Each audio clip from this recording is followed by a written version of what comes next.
Bismillahirrahmanirrahim. Assalamualaikum warahmatullahi wabarakatuh.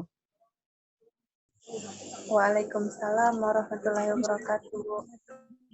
Puji syukur kita panjatkan atas kehadirat Allah Subhanahu wa taala, karena berkat rahmatnya lah kita dapat melaksanakan bimbingan pada hari ini. Salawat serta salam tak lupa kita curahkan kepada baginda Rasulullah Muhammad SAW. Baiklah, sebelum kita memulai proses bimbingan, ada kalanya kita berdoa terlebih dahulu. Berdoa dimulai. Berdoa selesai. Nah, adapun tema kita pada hari ini yaitu pengambilan keputusan secara efektif. Apakah ada yang mengetahui apa itu keputusan?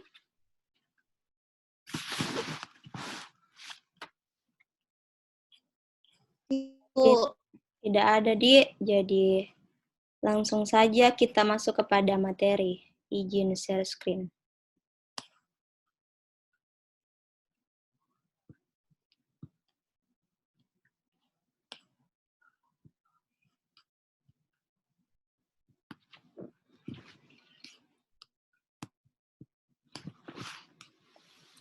Tunggu.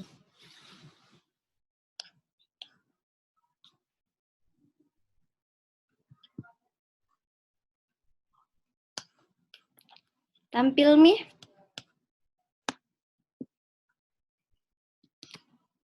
Iya, Bu.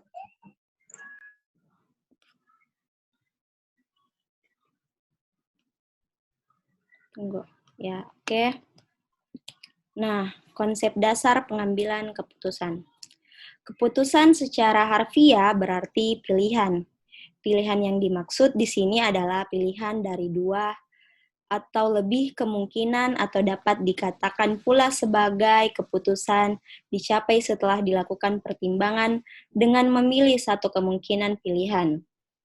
Menurut Skinner, pengambilan keputusan didefinisikan sebagai suatu proses manusiawi yang didasari dan mencakup baik fenomena individu maupun sosial.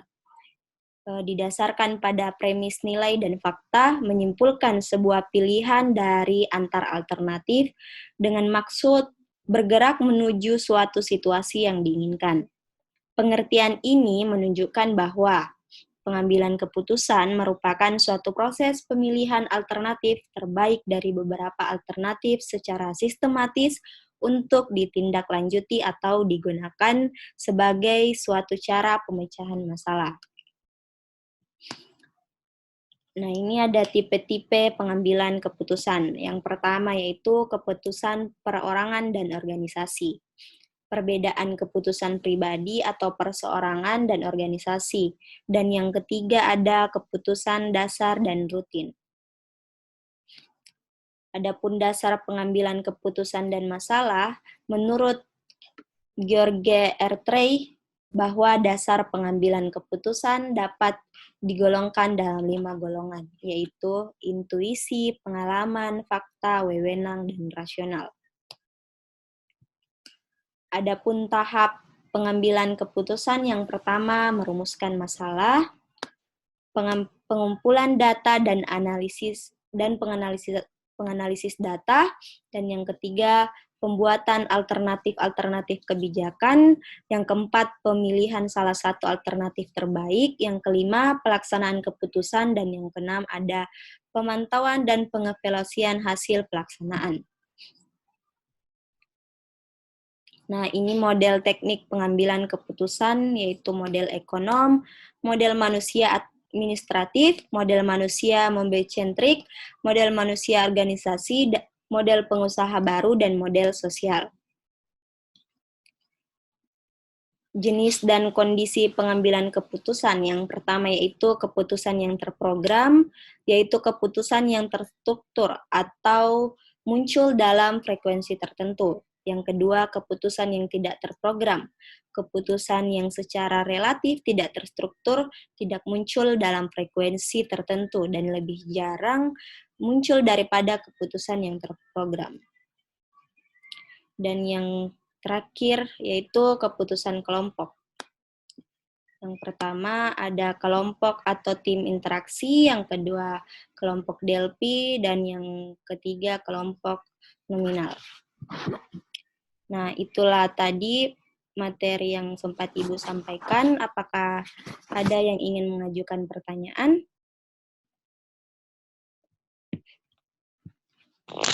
Saya, Bu. Siapa ini? Enggak, Bu. Andi Nurul Huzaini. Oke, Saya, Bu. kan? Ya, Bu.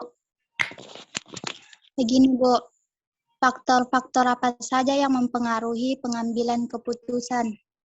Nah, oke, faktor yang mempengaruhi pengambilan keputusan.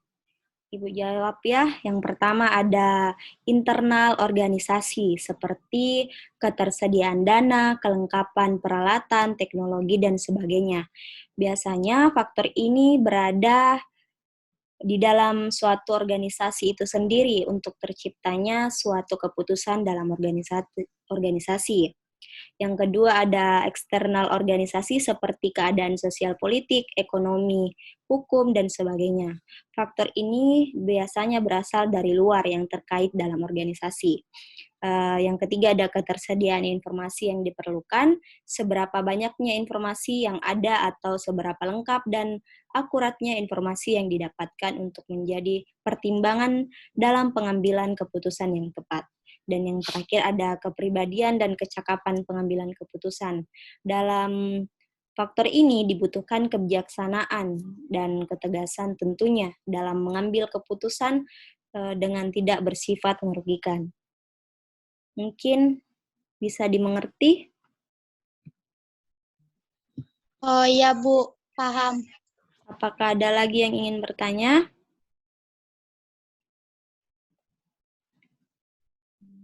Tidak ada nih, Bu, mungkin. Oke. Sebelumnya, Ibu ada ini, lembar kerja. Nanti Ibu bagikan di grup ya. Tapi kirimnya melalui personal chat. Dikerjakan ya. Oke, kita Ya, tutup hari Iya. ini. Terima kasih atas perhatiannya. Wabillahi taufiq wal hidayah. Wassalamualaikum warahmatullahi wabarakatuh. Waalaikumsalam warahmatullahi wabarakatuh.